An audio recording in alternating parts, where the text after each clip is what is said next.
connu pour son équipe masculine en Ligue 1 et ses féminines U23 qui talonnent le haut du classement, l'AS Dragon fait rêver les plus jeunes, ce qui permet à ce club de se développer.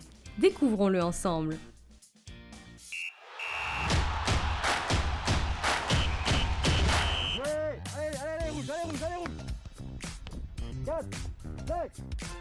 C'est notre fierté de se débrouiller, de hisser Dragon à son plus haut niveau avec la sueur et le courage des hommes et des sponsors qui entourent l'AS Dragon. Je peux être fier du palmarès de l'AS Dragon puisque nous avons à ce jour au moins 3 titres de champion de Tahiti. Nous avons 5 ou 6 titres vainqueurs de Coupe de la Polynésie, 6 fois vainqueurs de la Coupe des Champions, 6 participations au tournoi Coupe de France et 3 participations au prestigieux tournoi de la O-League. Aujourd'hui, je suis très heureux d'être là. Et ça se passe très bien. On est bien placé au championnat.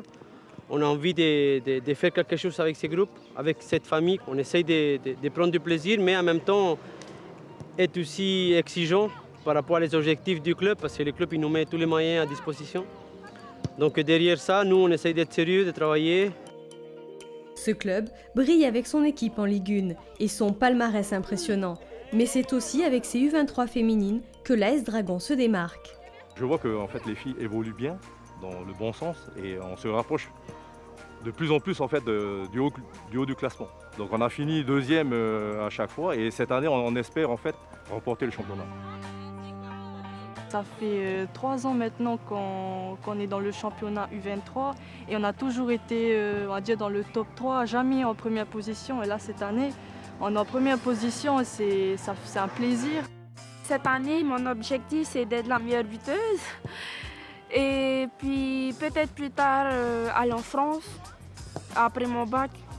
Franchement, il ne faut pas avoir honte ou peur et de se dire que le football, c'est uniquement pour les garçons. C'est divertissant.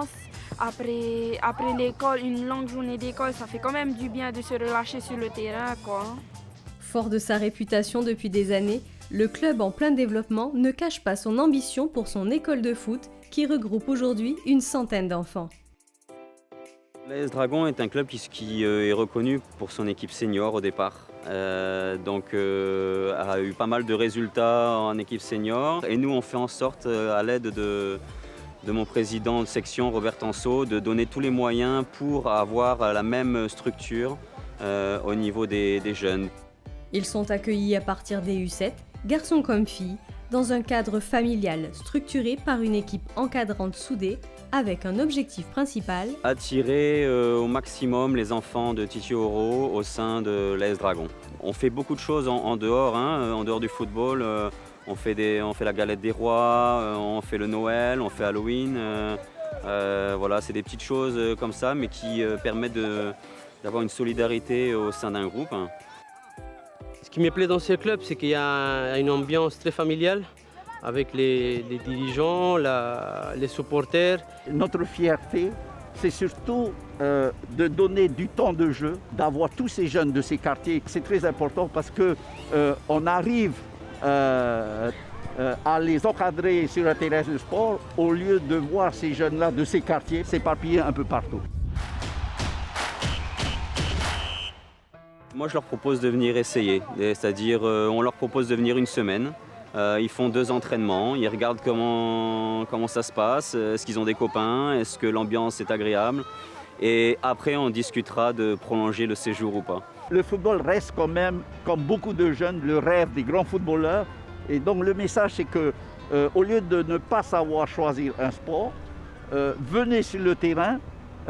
Notamment ceux qui sont dans le quartier avoisinant. Nous avons un beau terrain qui est à leur disposition et que nous les accueillons à bras ouverts, avec un encadrement qui est performant.